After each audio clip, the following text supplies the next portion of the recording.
Halo adik-adik peserta didik kelas 81, 82, 83. Nama saya Ibu Kristiana Purukan, biasanya dipanggil Ibu Kristi. Saya akan mengajar mata pelajaran IPA di kelas kalian. Dan untuk saat ini Ibu berharap supaya semuanya dalam keadaan sehat-sehat sehingga bisa mengikuti pembelajaran dengan baik. Kali ini adalah pertemuan pertama kita via online. Dan materi pertama yang akan kita pelajari adalah tentang sistem gerak pada manusia. Mari kita ikuti materinya bersama-sama.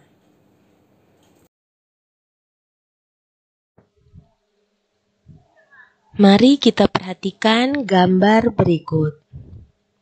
Apa yang ada di pikiran Anda ketika Anda melihat gambar tersebut? Ya, itu adalah gambar dua orang yang sedang bergerak ketika mereka berolahraga.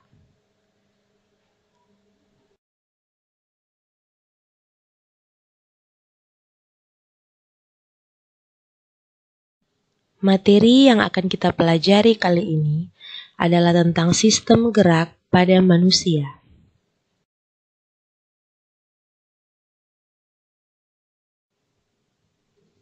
Adapun tujuan pembelajaran pada materi kali ini, yang pertama, peserta didik diharapkan dapat mengamati struktur dan fungsi rangka. Yang kedua, peserta didik dapat memahami proses pembentukan tulang. Dan yang ketiga, peserta didik dapat memahami bentuk dan jenis tulang.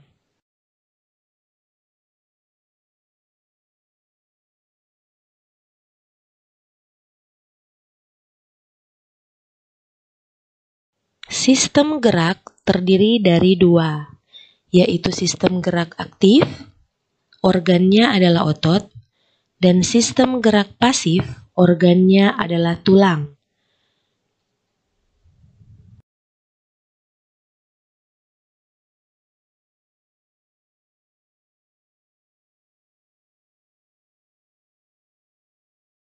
Kenapa tulang dikatakan alat gerak pasif, sedangkan otot dikatakan alat gerak aktif? Karena tulang hanya digerakkan oleh otot. Tulang tidak bisa bergerak sendiri. Sedangkan otot memiliki kemampuan untuk berkontraksi dan mampu bergerak sendiri.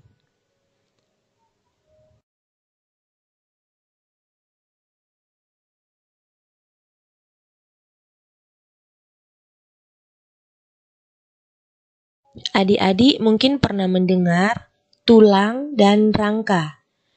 Apa perbedaan dari kedua istilah tersebut?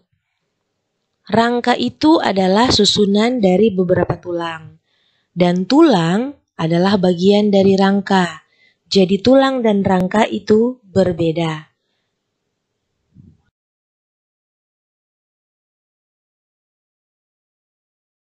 Pada pertemuan kali ini kita akan belajar tentang tulang.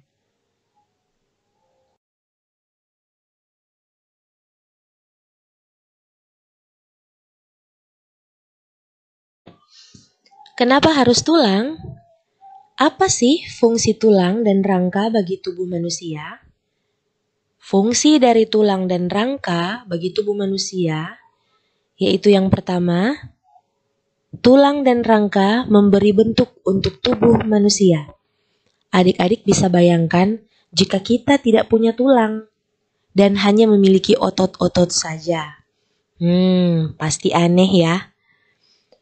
Fungsi tulang dan rangka berikut adalah sebagai alat gerak pasif. Fungsi berikutnya adalah melindungi organ-organ yang ada di dalam tubuh manusia. Bayangin aja ya, kalau jantung, paru-paru, lambung itu tidak punya tulang yang melindungi mereka. Apa jadinya organ-organ vital kita itu ya? Fungsi berikutnya, tulang dan rangka itu sebagai tempat melekatnya otot rangka atau otot lurik. Fungsi berikutnya, tulang dan rangka menunjang tegaknya tubuh manusia. Dan fungsi yang terakhir adalah sebagai tempat pembentukan sel-sel darah merah. Sebagai adik-adik ketahui, darah merah tidak memiliki inti sel, sehingga darah merah tidak bisa membelah. Jadi darah merah harus memiliki tempat di mana dia bisa dibentuk atau dihasilkan atau diproduksi.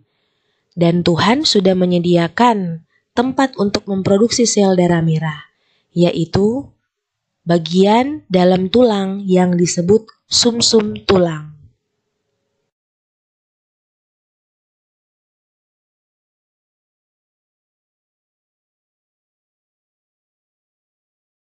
Tadi kita sudah belajar bahwa rangka dan tulang itu berbeda.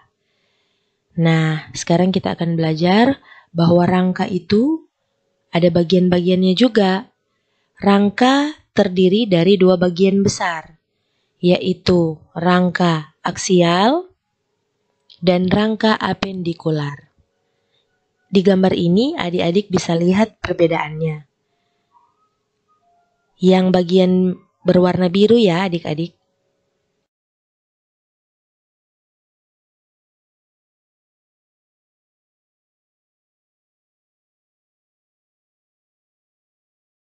Yang pertama kita bahas dulu tentang rangka aksial. Adik-adik sudah lihat tadi di gambar yang bagian biru yang rangka aksial.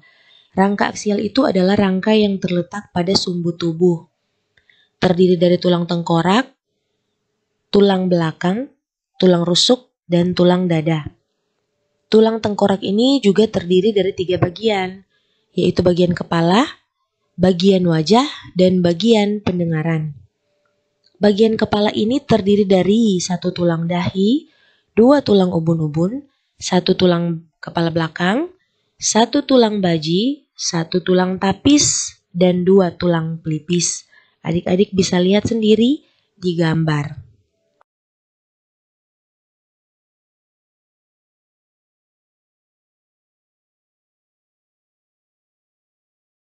Tulang wajah terdiri dari 2 tulang rahang atas, 1 tulang rahang bawah, 2 tulang pipi, 2 tulang langit-langit, 2 tulang hidung, 2 tulang air mata, 1 tulang mata bajak, dan 2 tulang konka nasal interior.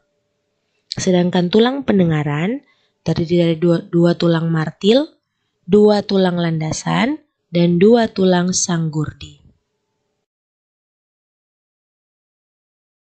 Bagian dari rangka aksial berikutnya adalah tulang belakang.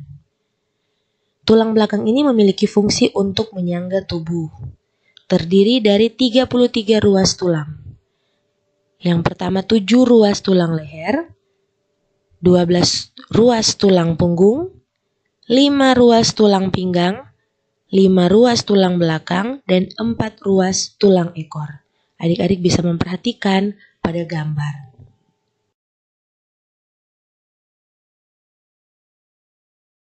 Bagian rangka aksial berikut adalah tulang dada. Tulang dada hanya terdiri dari 3 bagian. Tulang bagian hulu atau manubrium sterni, tulang dada bagian badan yang di bagian tengah itu, atau pus sterni, dan tulang dada bagian taju, itu yang di bagian bawah, atau processus xiphoides.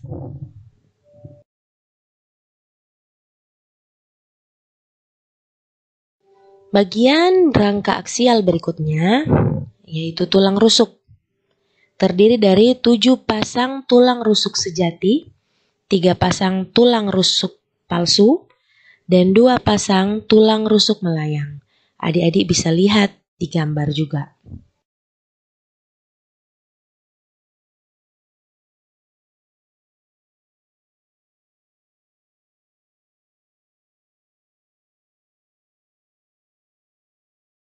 Nah, kalau tadi kita sudah membahas tentang rangka aksial, sekarang kita akan membahas rangka apendikular atau rangka yang terletak di luar sumbu tubuh manusia. Rangka apendikular ini terdiri dari 2, yaitu anggota gerak bagian atas dan anggota gerak bagian bawah. Jika adik-adik sudah lupa, yang mana rangka apendikular, silakan balik lagi untuk lihat yang bagian yang Ibu bahas sebelumnya. Nah, tulang untuk anggota gerak bagian atas terdiri dari tulang pangkal lengan atau lengan atas, tulang pengumpil, tulang hasta, tulang pergelangan tangan, tulang telapak tangan, dan tulang jari tangan. Nah, ini bagian dari telapak tangan. Adik-adik bisa lihat bagian-bagiannya yang ada pada gambar.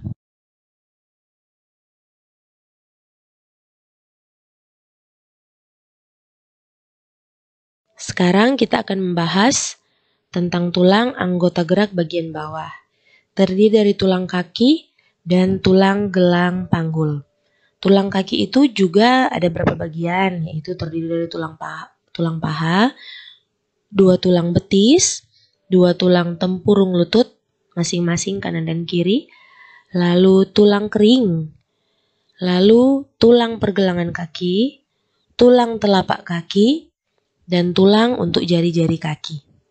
Sedangkan tulang gelang panggul terdiri dari tulang duduk, tulang ilium, tulang kemaluan, dan acetabulum. Acetabulum ini adalah lekukan tempat melekatnya tulang paha.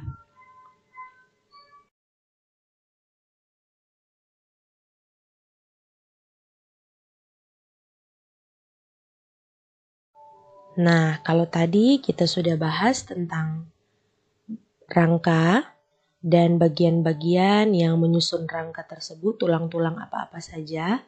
Sekarang kita akan membahas tentang proses pembentukan tulang atau osifikasi. Rangka manusia terbentuk lengkap ketika sudah berumur 2 bulan atau bisa juga pada awal bulan ketiga. Jumlah tulang yang menyusun rangka tubuh manusia saat bayi yaitu 270 tulang. Namun setelah menjadi dewasa, tulang-tulang tersebut berkurang jumlahnya menjadi hanya 206 saja. Namun meskipun jumlah tulang bayi lebih banyak dibandingkan dengan jumlah tulang orang dewasa, namun umumnya tulang bayi belum berfungsi dengan sempurna untuk menopang tubuh. Tulang bayi harus melalui yang namanya osifikasi atau proses pembentukan tulang agar tulang-tulang tersebut dapat berfungsi sebagaimana mestinya. Bisa juga kita katakan dengan osifikasi ini adalah proses di mana sel mesenkim dan kartilago diubah menjadi tulang selama masa pengembangan. Proses pembentukan tulang sebenarnya sudah terjadi pada masa embrio. Ketika masih dalam bentuk embrio di dalam rahim ibu kita masing-masing, rangka tubuh terdiri atas tulang rawan yang terbentuk dari sel-sel mesenkim. Proses pembentukan tulang terjadi terus-menerus dan menyebabkan bertambah besarnya ukuran tulang.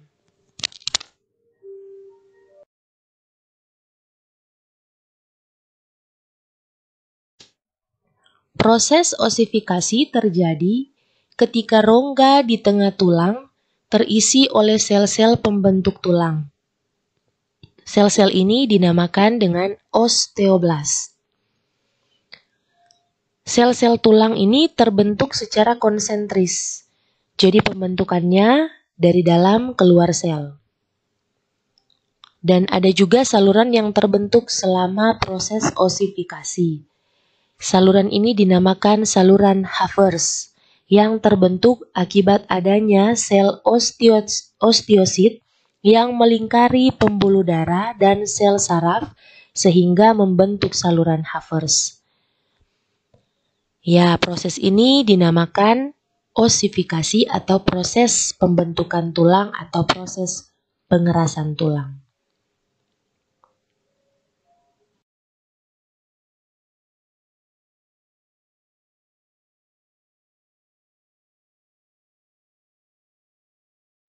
Nah, adik-adik, tulang itu ada 2 jenis, yaitu tulang rawan dan tulang keras.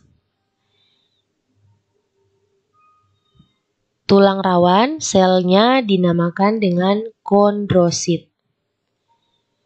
Dan sel pembentuk tulang rawan dinamakan dengan kondroblas.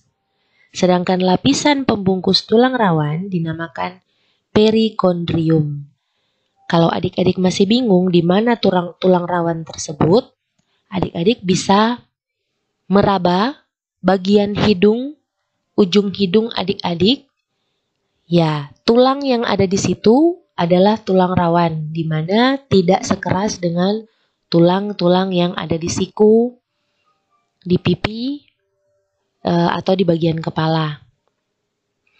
Tulang rawan lain juga adik-adik bisa meraba bagian telinga adik-adik, ya di mana kuping atau daun telinga tersebut memiliki tulang, tapi tulang tersebut tidak sekeras dengan tulang-tulang lainnya. Itu karena di kuping kita atau di daun telinga kita terdapat tulang rawan.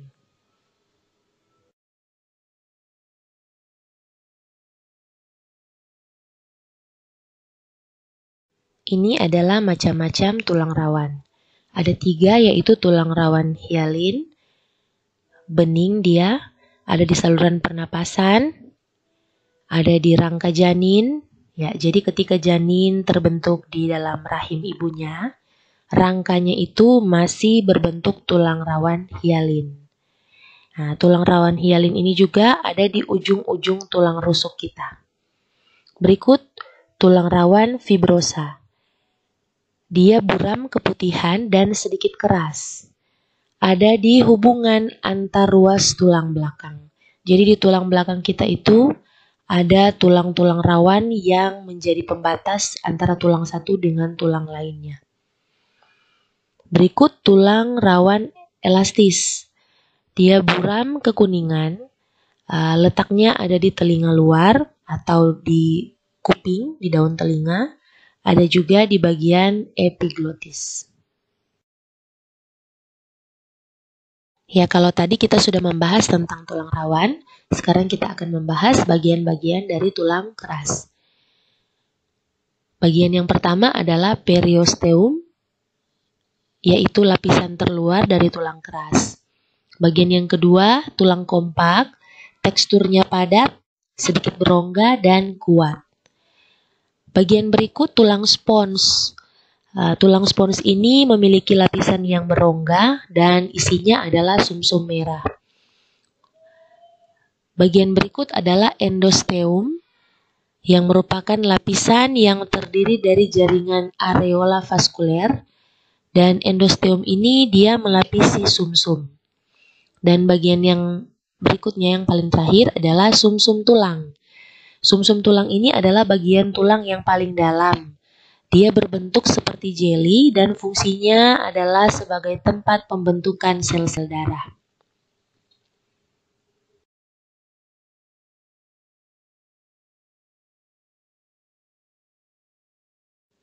Tulang ada beberapa bentuk. Yang pertama kita bahas adalah tulang pipi. Jadi tulang pipi ini bentuknya pipi, terletak di tulang tengkorak, tulang rusuk, tulang belikat. Berikut tulang pendek, bentuknya tidak beraturan, pendek-pendek. Itu letaknya ada di tulang belakang, tulang jari tangan, tulang jari kaki. Ada juga tulang pipa, bentuknya seperti tabung atau pipa, letaknya ada di betis, paha, dan lengan atas.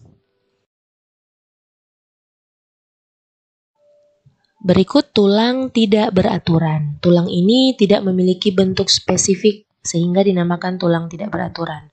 Letaknya ada di pinggul, tulang belakang, atau tulang pembentuk wajah.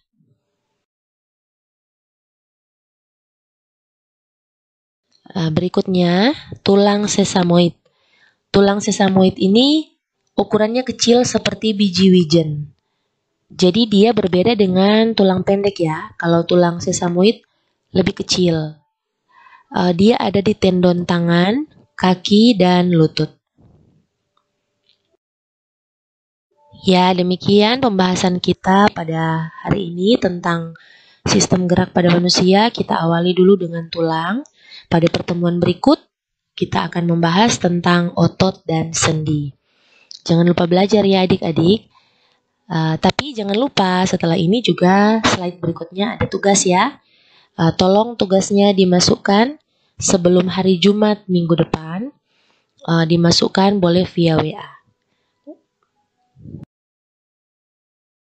Nah, ini tugasnya. Nomor 1, tulang merupakan komponen hidup dalam tubuh manusia. Mengapa demikian? Berikan alasanmu sesuai dengan struktur penyusun tulang. Nomor 2, mengapa struktur tulang pada anak-anak berbeda dengan struktur tulang pada orang dewasa? Mohon dikerjakan sambil menggunakan seragam sekolah dan jangan lupa untuk mendokumentasikan tugas yang sudah Anda buat dan dikirimkan kepada guru via WA atau via portal Dik. Terima kasih.